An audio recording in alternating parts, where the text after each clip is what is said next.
ಬಾಯಿ ತುಂಬ ಹೆಸರಿಟ್ಟು ನಿನ್ನ ಮಡ್ದಿನ ಕರಿಯಪ್ಪ. ಅವಳು ಓಡೋಡ್ತಾಳೆ, ಓಡೋಡಿ ಬರ್ತಾಳೆ. ಅಯ್ಯೋ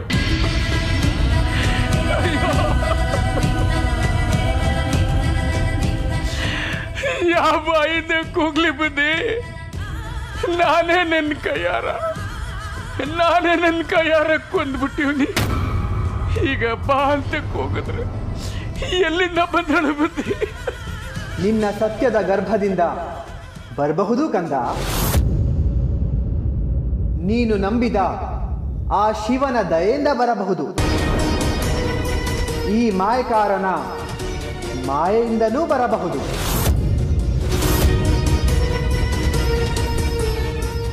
ಕರೆದು ನೋಡು ಕಂದ.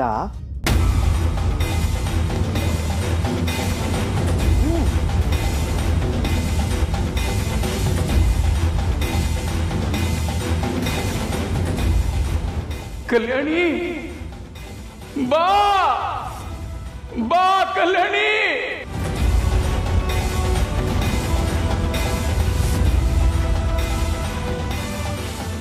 ಏಳು ಬೆಟ್ಟ ಹತ್ತಿ 7 ಬೆಟ್ಟ ಇಳಿದು ಮಾಯ್ಕಾರ್ ಮಾದಪ್ಪ ಮನೇಲಿ ಬಂದು ಕೂತವ್ರೆ.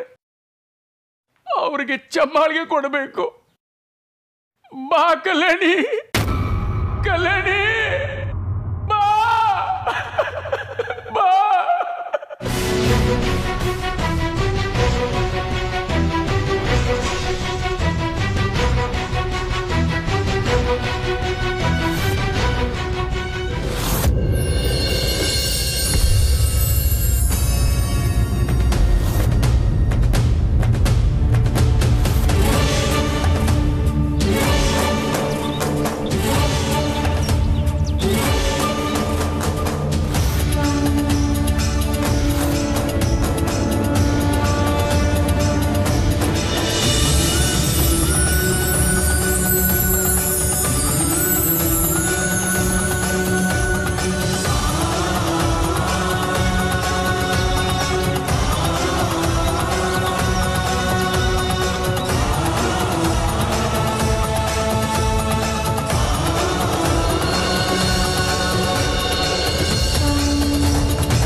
ಕಲ್ಯಾಣಿ,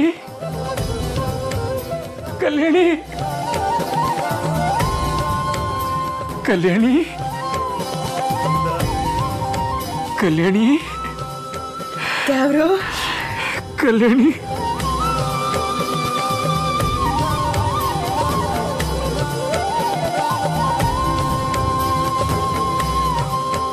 ಅಯ್ಯೋ ನಾನೇ ನನ್ನ ಕೈಯಾರ ಕೊಂದು ನಿನ್ ಚರ್ಮ ಹೊಳೆದು ಚಮ್ಮಾಳಿಗೆ ಮಾಡಿವ್ನಿ. ನಾ ನೋಡ್ತಾ ಇರೋದು ಇದೇನು ಸ್ವಪ್ನವಾ, ಇದೇನು ಸುಳ್ಳ? ನನಗೊಂದು ಗೊತ್ತಾಗ್ತಿಲ್ಲ, ನನಗೊಂದು ಗೊತ್ತಾಗ್ತಾ ಇಲ್ಲ.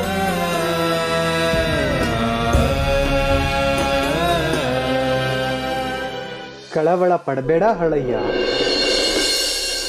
ನೀನು ಕೊಂದಿದ್ದು ನಿಜ, ಅವಳ ಚರ್ಮ ಸುಲಿದಿದ್ದೂ ನಿಜ. ಈಗವಳು ನಿನ್ ಮುಂದೆ ಜೀವಂತವಾಗಿ ನಿಂತಿರೋದು ನಿಜಾನೇ. ಇದೆಲ್ಲ ನಾನೇ ಹೂಡಿದ ನಾಟಕ, ನಾನೇ ಮಾಡಿದ ಮಾಯೆ. ಏನು ಮಾಯವಾ?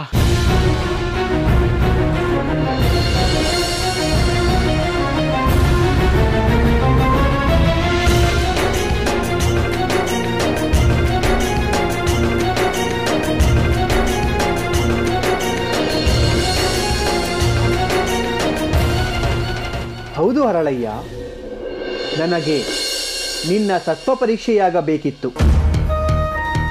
ನಿನ್ನ ಮಡದಿಯ ಸತ್ಯ ಪರೀಕ್ಷೆಯಾಗಬೇಕಾಗಿತ್ತು. ನಿನ್ನ ಕಾಯಕ ನಿಷ್ಠೆ ಜಗತ್ತಿಗೆ ಸಾರಬೇಕಾಗಿತ್ತು. ಲೋಕ ಕಲ್ಯಾಣದ ನನ್ನ ಕೈಕರ್ಯಕ್ಕೆ ನಿಮ್ಮ ಸೇವೆ ಬೇಕಿತ್ತು. ಅದು ಈಗ ನೆರವೇರಿತು.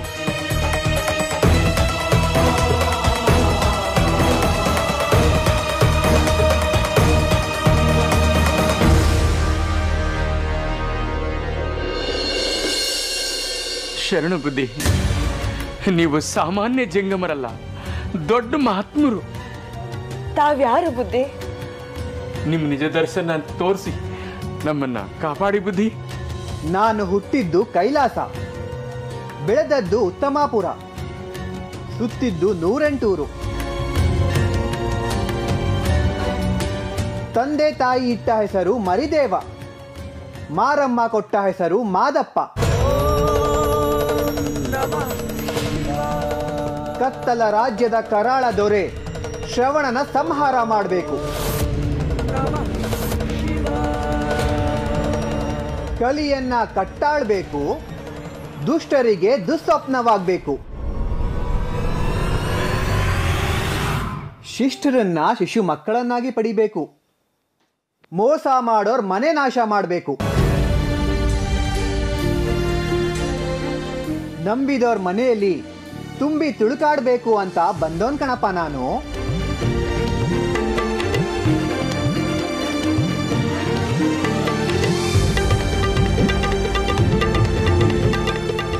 ನೋಡು, ಇದು ನನ್ನ ನಿಜ ರೂಪ.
ಬಂದ ನೋಡು ಮಾದೇವ,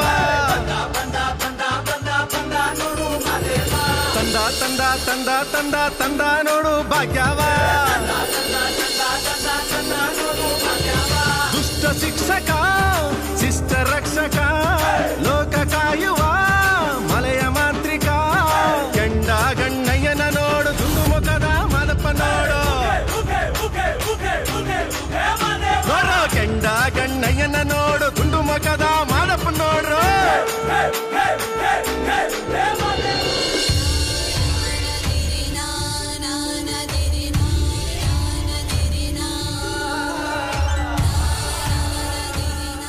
ಅಪ್ಪ ಮಾದಪ್ಪ, ಈ ಬಡ ಚಮ್ಮಾರನ ಮೇಲೆ ಏಟೋ ಒಂದು ಅಕ್ರಿನಪ್ಪ ನಿನಗೆ. ಶರಣರ ಶಕ್ತಿಗೆ ಶರಣಾಗುವುದು ಕರುಣೆಯಲ್ಲ ಕಂದ, ಅದು ನನ್ನ ಕರ್ತವ್ಯ. ಭಕ್ತ ಮತ್ತು ದೇವರ ಸಂಬಂಧ ತಾಯಿ ಮತ್ತು ಮಗುವಿನ ಸಂಬಂಧದ ಹಾಗೆ. ಭಕ್ತರಿಲ್ಲದೆ ದೇವರಿಲ್ಲ, ಭಕ್ತಿ ಇಲ್ಲದೆ ಧರ್ಮ ಇಲ್ಲ, ಧರ್ಮ ಇಲ್ಲದೆ ಜೀವನ ಇಲ್ಲ. ಧರ್ಮ ಉಳಿಯೋದು ಜಾತಿ ಜಯಕಾರಗಳಿಂದಲ್ಲಪ್ಪ, ಪ್ರೀತಿ ಮಮಕಾರದಿಂದ, ನಿಮ್ಮಂತಹ ನಿಶ್ಚಲ ನಿರ್ಮಲ ಕಾಯಕ ಯೋಗಿಗಳಿಂದ.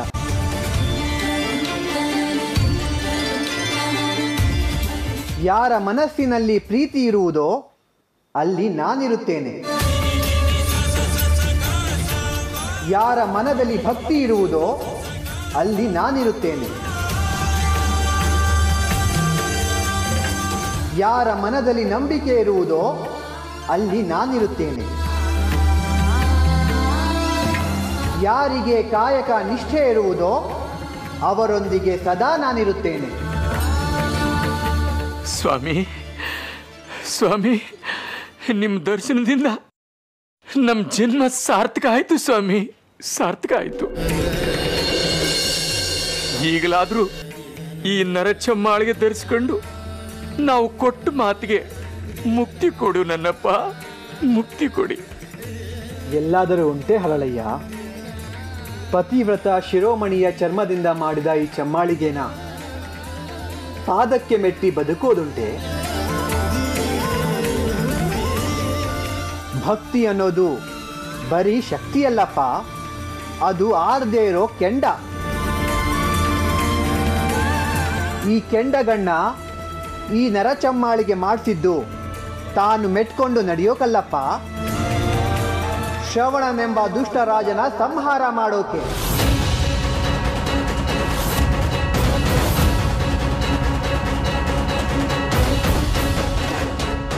ಹೌದಪ್ಪ, ನಾನು ಹುಟ್ಟಿ ಬಂದಿರೋದೇ ಅವನ ಸಂಹಾರಕ್ಕೆ. ಈ ಮೆಟ್ಟು ಸಿದ್ಧವಾಗಿರೋದು ಅವನ ಸಂಹಾರಕ್ಕೆ. ನೀವು ಮಾಡಿದ ಈ ಪವಿತ್ರ ಚಮ್ಮಾಳಿಗೆಯನ್ನು ನೀವಲ್ಲದೆ ಬೇರೆ ಯಾರಿಂದಲೂ ಮುಟ್ಟಲು ಸಾಧ್ಯವಿಲ್ಲ. ಬರುವ ಅಮಾವಾಸ್ಯೆಯ ದಿನ ಶ್ರವಣನ ಸಂಹಾರವಾಗಬೇಕು. ಕಾಲ ಮಹಾಕಾಲನ ನಿರ್ಧಾರವಾಗಿದೆ. ನೀವೇ ಈ ಚಮ್ಮಾಳಿಗೆಯನ್ನು ಬಂಕಾಪುರ ಪಟ್ಟಣಕ್ಕೆ ತರಬೇಕು. ಅಪ್ಪಣೆ ಬುದ್ಧಿ. ಹರಳಯ್ಯ, ಬುದ್ಧಿ, ಸತಿ ಸಾಧ್ವೀಮಣಿಯನ್ನು ಅನುಮಾನಿಸಿ ಕೊಂದ ಪಾಪದ ಪರಿಹಾರಕ್ಕಾಗಿ ಅವಳ ಚರ್ಮದಿಂದ ಮಾಡಿದ ಈ ಚಮ್ಮಾಳಿಗೆನ ನಿನ್ನ ತಲೆಯ ಮೇಲೆ ಹೊತ್ತು ತರಬೇಕು ಕಂದ. ಅಯ್ಯೋ ಬೇಡ ಬುದ್ಧಿ. ಗಂಡ ಅಂದ್ರೆ ದೇವ್ರು.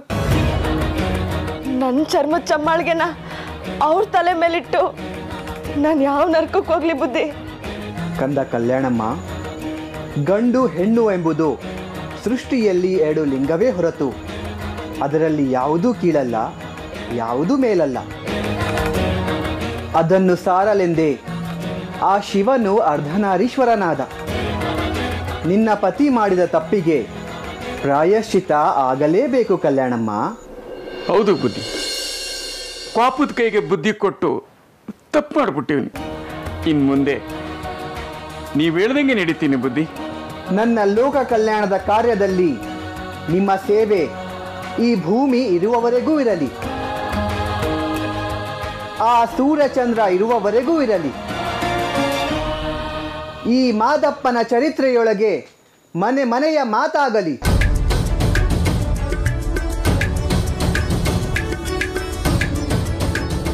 ನಿಮಗೆ ಮಕ್ಕಳ ಭಾಗ್ಯವನ್ನು ಕರುಣಿಸುತ್ತೇನೆ, ಸಿರಿ ಸಂಪತ್ತನ್ನು ಕೊಡುತ್ತೇನೆ.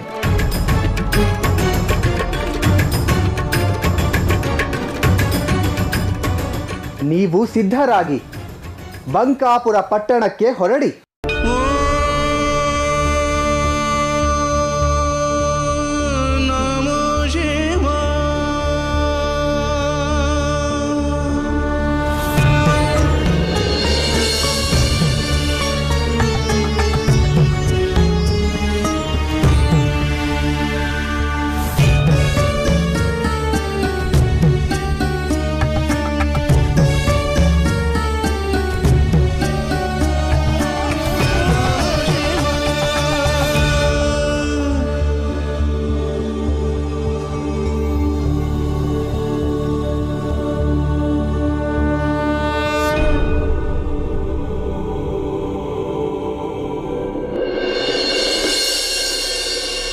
ಕಡೆಗೆ ನಾನು ಕಟ್ಟಿದ ಹರಕೆಗೆ ಮೆಚ್ಚಿ ನನ್ನಪ್ಪ ನನಗೆ ಮಕ್ಕಳು ಬಲ್ವ ಕೊಟ್ಟ.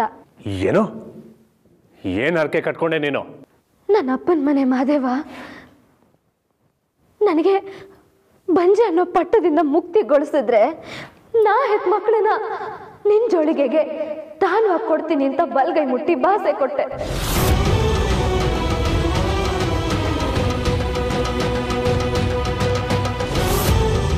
ತಂದೆ, ನೀವು ಕೋರಿದ ಕ್ವಾರಣ್ಯ ತಂದೀವ್ನಿ, ದಯಮಾಡಿ ಸ್ವೀಕರಿಸಿ.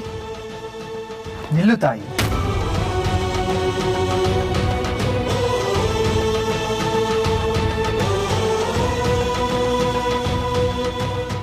ಕಂದ ಸಂಕವ್ವ, ಶರಣರಿಗೆ ಕ್ವಾರಣ್ಯ ಕೊಡಬೇಕಾದ್ರೆ ನಿರ್ಮಲವಾದ ಮನಸ್ಸಿನಿಂದ ತುಂಬಿದ ಭಾವದಿಂದ ಕ್ವಾರಣ್ಯ ಕೊಡಬೇಕು ತಾಯಿ. ಮಾದಪ್ಪ ಅಂತ ನನ್ನ ನೆನೆದು ನಿನ್ನ ಮಕ್ಕಳ ಕೈಯಲ್ಲಿ ನನ್ನ ಮುತ್ತಿನ ಜೋಳಿಗೆಗೆ ಕ್ವಾರಣ್ಯ ಕೊಡಿಸು ಮಗಳೇ.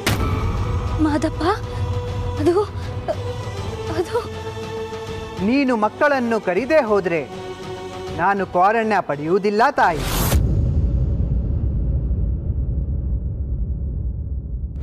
ಮಾದಪ್ಪ, ನಾನು ಯಾವ ಹರಕೆ ಹೊತ್ತರುವೆ ನೀನು ಅದನ್ನು ಒಪ್ಕೋತಾ ಇಲ್ಲ. ಕಡೆಗೆ ಒಂದು ಹರಕೆನ ಕಟ್ಕತೀನಿ ತಂದೆ. ನೀನು ನನಗೆ ಬಂಜೆ ಅನ್ನೋ ಪಟ್ಟನ ಬಯಲು ಮಾಡಿ ತಾಯ್ತನನ ಕರುಣಿಸ್ತೀನಿ ಅಂತಂದ್ರೆ ನನ್ನ ಹುಟ್ಟು ಮಕ್ಕಳನ್ನ ಇಲ್ಲಿ ಮುದ್ದಿನ ಜೋಳಿಗೆಗೆ ಹಾಕ್ತೀನಿ ತಂದೆ. ಈ ಹರಕೆಗಾದ್ರೂ ಒಪ್ಕೊಂಡು ನನಗೆ ಮಕ್ಕಳು ಫಲ ಕೊಟ್ಬಿಡು ತಂದೆ.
ಹೇಳು ತಾಯಿ.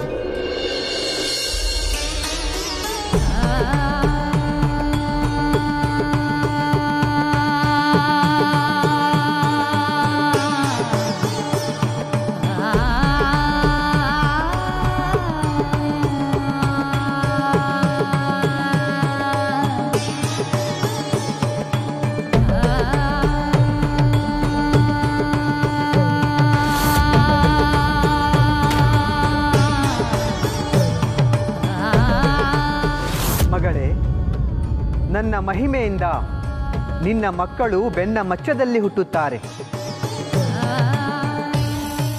ಮೊದಲು ಹುಟ್ಟಿದ ಮಗನನ್ನು ಕಾರಯ್ಯ ಅಂತ ಕರೆಯವ್ವ.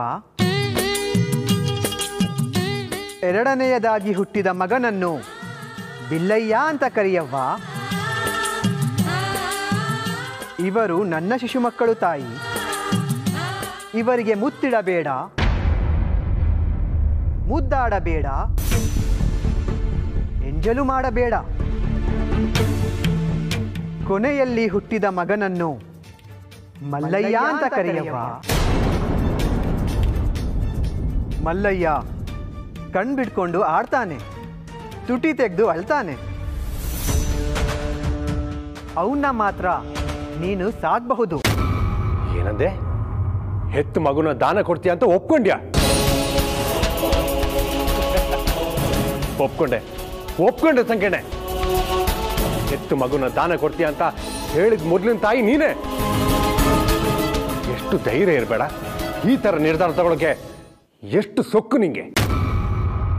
ಆ ನಿನ್ ಮಾದಪ್ಪ ಮಂತ್ರಿಸಿ ಪಿಂಡಿ ಪ್ರಸಾದ ಕೊಟ್ಟು ಮಾತ್ರಕ್ಕೆ, ನೀನು ಮಕ್ಕಳನ್ನ ಹೆತ್ತು ಮಾತ್ರಕ್ಕೆ ಆ ಮಕ್ಕಳಿಗೆ ಯಾರು ಗತಿ ಇಲ್ಲ ಅನ್ಕೊಂಡ್ಯಾ? ಅವುಗಳ ಅಪ್ಪ ಅಂತ ನಾನು ಬದುಕಿವ್ನಿ. ಮಕ್ಕಳನ್ನ ನನ್ನ ವಂಶದ ಕುಡಿನ ಯಾರಿಗೂ ದಾನ ಮಾಡಕ್ಕಿಲ್ಲ. ಸಮಾಧಾನವಾಗಿ ವಸಿ ನನ್ನ ಮಾತು ಕೇಳಿ ಒಡೆಯ. ಯಾವತ್ತು ಕೊಟ್ಟ ಮಾತನ್ನ ಕಟ್ ಹರಕೆನ ಕೊಡಕ್ಕಿಲ್ಲ ಅನ್ಬಾರ್ದು. ನಾನು ಬಂಜೆ ಪಟ್ಟದಿಂದ ಮುಕ್ತಿ ಆಗ್ತೀನಿ ಅನ್ನೋ ಸಂತೋಷದಾಗೆ ನಿಮ್ಮನ್ನೊಂದು ಮಾತು ಕೇಳಿದೆ.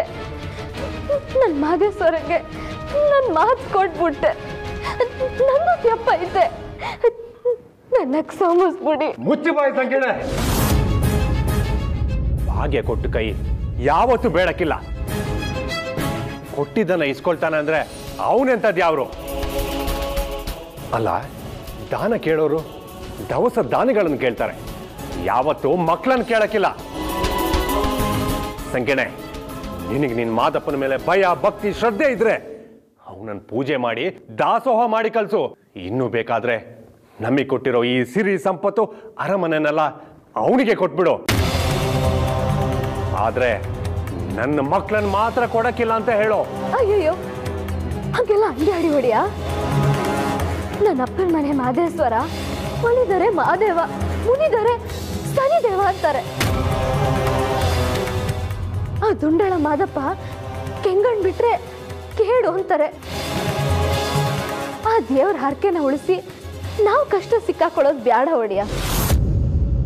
ಅವರು ಮಕ್ಕಳು ಪಲ್ವ ಕೊಡಕ್ ಮುಂಚೆನೆ ಕಾರಯ್ಯ, ಬಿಲ್ಲಯ್ಯ, ಮಲ್ಲಯ್ಯ ಅಂತ ಹೆಸರಿಟ್ಟವ್ರೆ.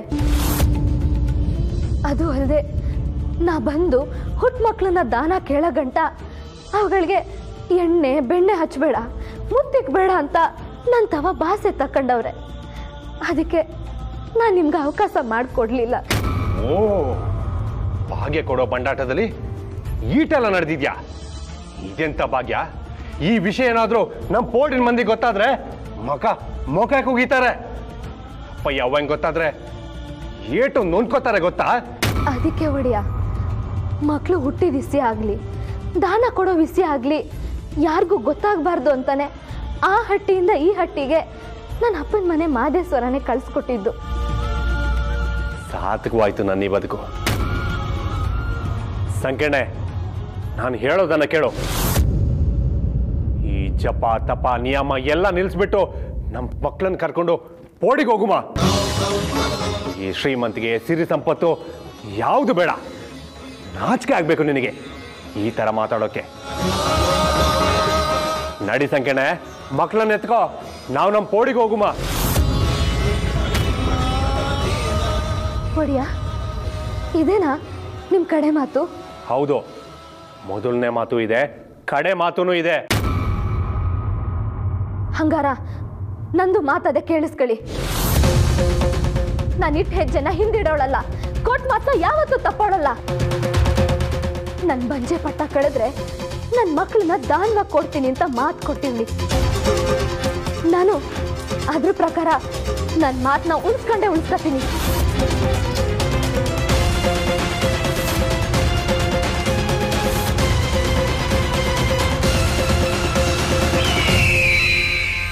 ಸಂಕೀರ್ಣ,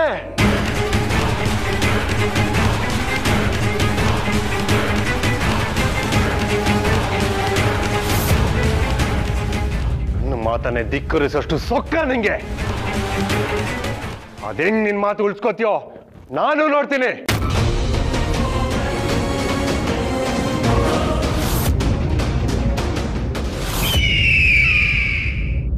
ಇದೆಂತಹ ವಿಪರ್ಯಾಸ! ಶಿವನು ಯಾರಿಗೋ ಕೊಟ್ಟವರ ನಮಗೆ ಶಾಪವಾಗಿ ಕಾಡಬೇಕೆ?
ನೀವಿನ್ನು ನಮ್ಮ ಕೆಲಸದ ಆಳುಗಳಾಗಿ ಇಲ್ಲಿಯೇ ಬಿದ್ದಿರಬೇಕು.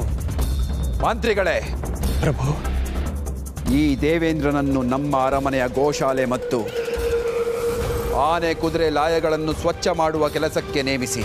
ವರುಣ ನಮ್ಮ ಅರಮನೆಯ ಪ್ರಾಣಿ ಪಕ್ಷಿಗಳಿಗೆ ನೀರುಣಿಸಲಿ. ವಾಯು ನಮಗೆ ಗಾಳಿ ಬೀಸಲಿ. ಚಿತ್ರಗುಪ್ತರು ಅರಮನೆಯ ಲೆಕ್ಕ ಬರೆಯಲಿ. ಬೃಹಸ್ಪತಿ ಪಂಚಾಂಗ ನೋಡಲಿ.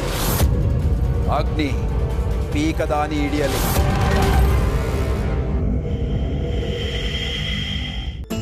ಅಧಿಕಾರ ಹೋಯಿತು, ಗೌರವ ಹೋಯಿತು, ನೆಮ್ಮದಿಯೂ ಹೋಯಿತು. ಇಂದೋ ನಾಳೆಯೋ ಬಿಡುಗಡೆಯಾಗುತ್ತದೆ ಎಂದು ಕಾದು ಕಾದು ಸಾಕಾಯಿತು. ಶಿವನು ಬರಲಿಲ್ಲ, ನಮಗೆ ಬಿಡುಗಡೆಯೂ ಆಗಲಿಲ್ಲ. ಈಗ ನೋಡಿದರೆ ಸಾರ್ವಜನಿಕವಾಗಿ ನಮ್ಮನ್ನೆಲ್ಲ ಸಾಲಾಗಿ ಮಲಗಿಸಿ ಎದೆ ಮೇಲೆ ಮೆಟ್ಟಿನಿಂದ ಮೆಟ್ಟಿ ನಡೆಯುತ್ತಾನಂತೆ. ಇಂತಹ ಅವಮಾನವನ್ನು ಸಹಿಸಿಕೊಂಡು ಬದುಕುವುದಕ್ಕಿಂತ ಸಾಯುವುದೇ ಮೇಲು. ಸಾಯುವುದಕ್ಕಾದರೂ ದೇವತೆಗಳಿಗೆ ಸ್ವತಂತ್ರವೆಲ್ಲಿದೆ ಇಂದ್ರ?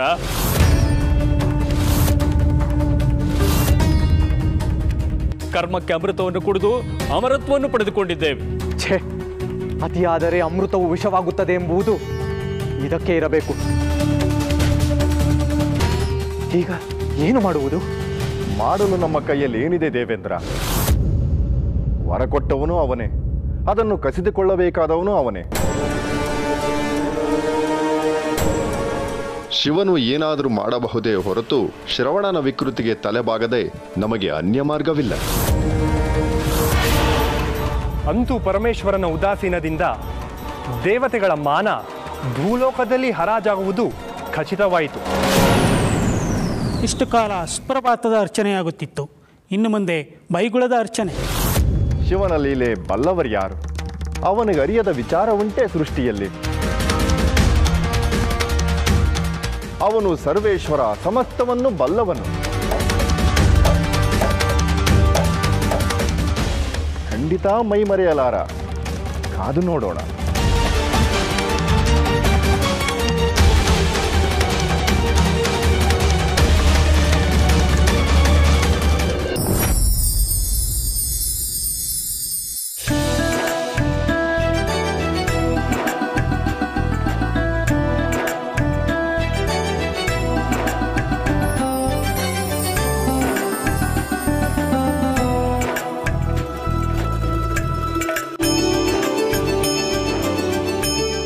ಸ್ವಾಮಿ ಸೂರ್ಯದೇವ, ನಿನ್ನ ಆಗಮನದಿಂದಲೇ ಎಲ್ಲ ಜೀವಿಗಳಿಗೂ ಸಂಚಲನ. ನನ್ನ ನಮಸ್ಕಾರನ ಒಪ್ಪಿಸ್ಕೋತಂದೆ.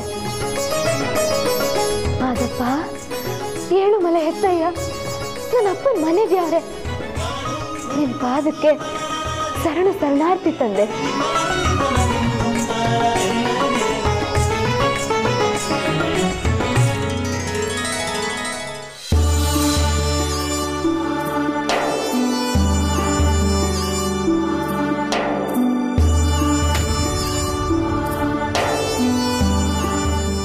ಮಾದಪ್ಪ, ನೀ ಕೊಟ್ಟ ಭಾಗ್ಯದಿಂದ ನನಗೆ ಸಂತೋಷನೇ. ಆದ್ರೆ ಆ ಭಾಗ್ಯನ ನೀ ಬಂದು ತಕೊಂಡು ಹೋಗೋ ತನಕ ಅದನ್ನ ಜೋಪಾನವಾಗಿ ಕಾಪಾಡ್ಕೊಳ್ಳೋ ಜವಾಬ್ದಾರಿ ನಂದಾಗೈತೆ.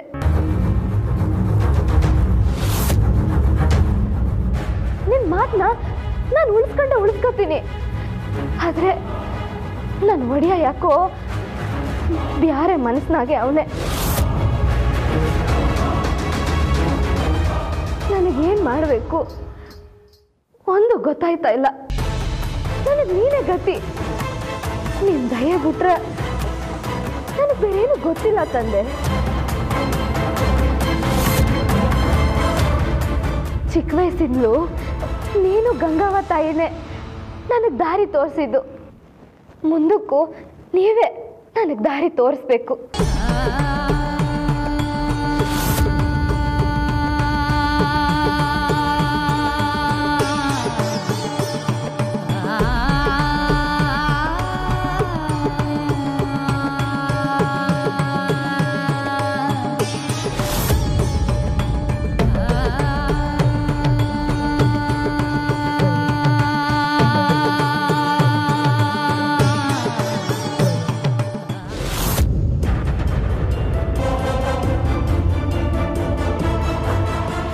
ಎಲ್ಲ ಪಾಪಿ ಸಂಖ್ಯೆನೆ, ನಾನು ಎಷ್ಟು ಹೇಳಿದ್ರು ದಾನ ಕೊಡೋದಕ್ಕೆ ಮುಂದಾಗಿದ್ಯಾ.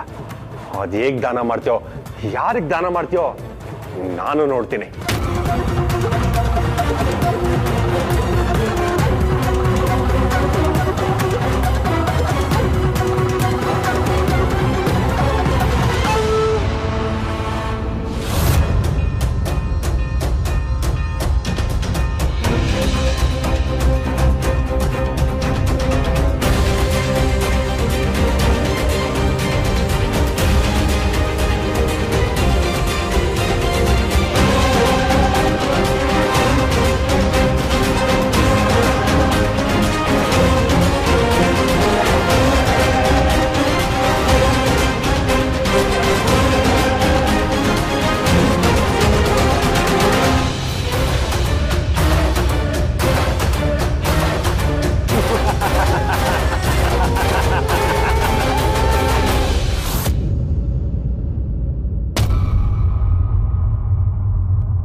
ಮಹಾಪ್ರಭುಗಳಿಗೆ ಪ್ರಣಾಮಗಳು.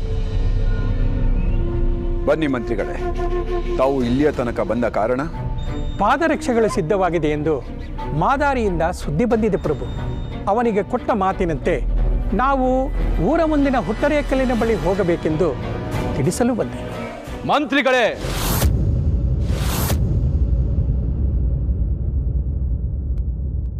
ಯಾಕಶ್ಚಿತ್ತೊಬ್ಬ ಚಮ್ಮಾರನ ಮಾತಿಗೆ ಇಷ್ಟೊಂದು ಬೆಲೆ ಕೊಡುವ ಅಗತ್ಯವಿಲ್ಲವೆಂದೆನಿಸುತ್ತದೆ ಅಣ್ಣಾಜಿ. ಅರಮನೆಗೆ ಬಾ ಎಂದರೆ ಬರುತ್ತಾನೆ, ಇಲ್ಲವೆಂದರೆ ಎಳೆದುಕೊಂಡು ಬಂದರಾಯ್ತು.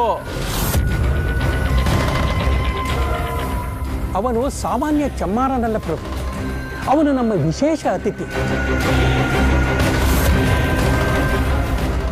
ಯಾರಿಂದಲೂ ತಯಾರಿಸಲಾಗದ ಪಾದರಕ್ಷೆಗಳನ್ನು ಅವನು ತಯಾರಿಸಿದ್ದಾನೆ ಎಂದರೆ ನಾವು ಅವನನ್ನು ಗೌರವಿಸುವುದು ನಮ್ಮ ಧರ್ಮ. ಅದನ್ನು ಧರಿಸಿದ ಮೇಲೆ ತಾನೇ ಅದೆಷ್ಟು ವಿಶೇಷವೆಂಬುದು ತಿಳಿಯುವುದು. ರೋಗಿ ವೈದ್ಯರ ಬಳಿ ಹೋಗುವುದು ರೋಗ ಗುಣವಾಗುತ್ತದೆ ಎಂಬ ನಂಬಿಕೆಯಿಂದ ಪ್ರಭು. ನಂಬಿಕೆಯೇ ಇಲ್ಲದಿದ್ದರೆ ಹೇಗೆ? ಮಾದಾರಿ ಒಬ್ಬ ಸಾಮಾನ್ಯನಂತೆ ನನಗೆ ಕಾಣುತ್ತಿಲ್ಲ.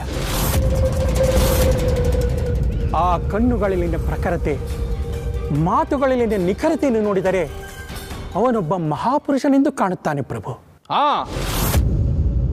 ಅವನನ್ನು ಹೊಗಳಿದ್ದು ಸಾಕು, ತಾವಿನ್ನು ಹೊರಡಬಹುದು.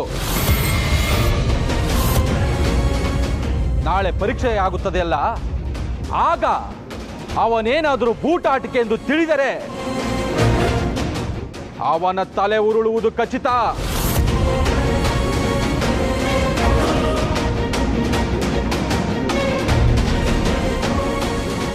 ಪ್ರತ್ಯಕ್ಷವಾದರೂ ಪ್ರಮಾಣಿಸಿ ನೋಡು ಎಂದು ಶಾಸ್ತ್ರ ಹೇಳುತ್ತದೆ. ನಾವು ಆತನ ಬಗ್ಗೆ ಏನೂ ತಿಳಿಯದೆ ಅವನನ್ನು ಕೇವಲವಾಗಿ ನೋಡಬಾರದು ಪ್ರಭು. ಮಂತ್ರಿಗಳೇ, ಮಾತು ಕೊಟ್ಟಾಗಿದೆ, ನಾವು ಬರುತ್ತೇವೆ ಎಂದು ತಿಳಿಸಿ ಮಂತ್ರಿಗಳೇ. ಒಳ್ಳೆಯದಾಗುವುದಾದರೆ ನಮಗೂ ಸಂಭ್ರಮವಲ್ಲವೇ? ಪಾದರಕ್ಷೆಗಳನ್ನು ತರಲಿ, ನಾವು ನೋಡೋಣ. ಅಪ್ಪಣೆ ಪ್ರಭು.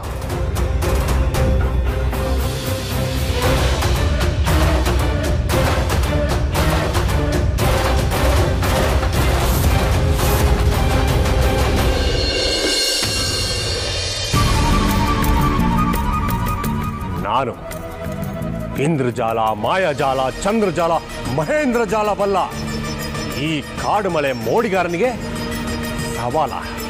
ನಾನೇನು, ನನ್ನ ಶಕ್ತಿ ಏನು ಅಂತ ಈಗ ತೋರಿಸ್ತೀನಿ.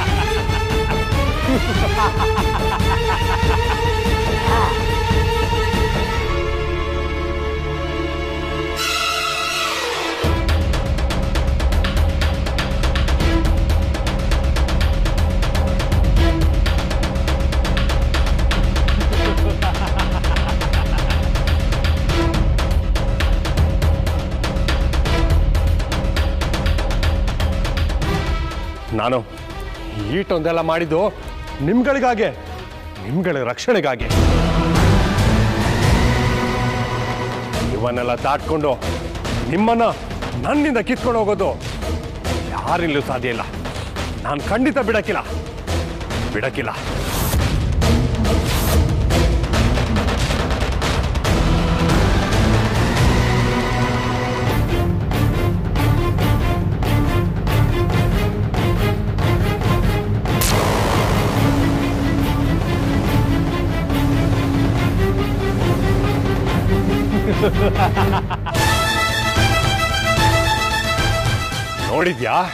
ನೋಡಿದ್ಯಾ ನಾನು ಸೃಷ್ಟಿಸಿರುವ ಈ ಗವಿ ಜಗತ್ತಿನ ಯಾವ ಮೂಲೆಯಲ್ಲೂ ಇಲ್ಲ. ಆ ಮಾಯ್ಕಾರ ಮಾದೇವನೇ ಇರಲಿ, ಈ ಜಗತ್ತನ್ನು ಸೃಷ್ಟಿ ಮಾಡಿದ ಆ ಬ್ರಹ್ಮನೇ ಇರಲಿ, ಈ ಗವಿಯ ದಾರಿ ಯಾರಿಗೂ ಕಾಣಿಸಕ್ಕಿಲ್ಲ. ಈಗ ನನ್ನ ಮಕ್ಕಳನ್ನು ಹುಡುಕಕ್ಕೆ ಯಾರಿಂದಲೂ ಸಾಧ್ಯ ಇಲ್ಲ. ಆ ಜಂಗಮಯ್ಯನ ಕೈಯಲ್ಲೂ ಸಾಧ್ಯ ಇಲ್ಲ.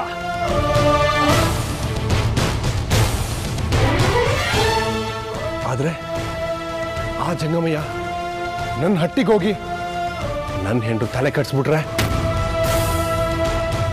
ನಾನೇನ್ ಮಾಡ್ಲಿ?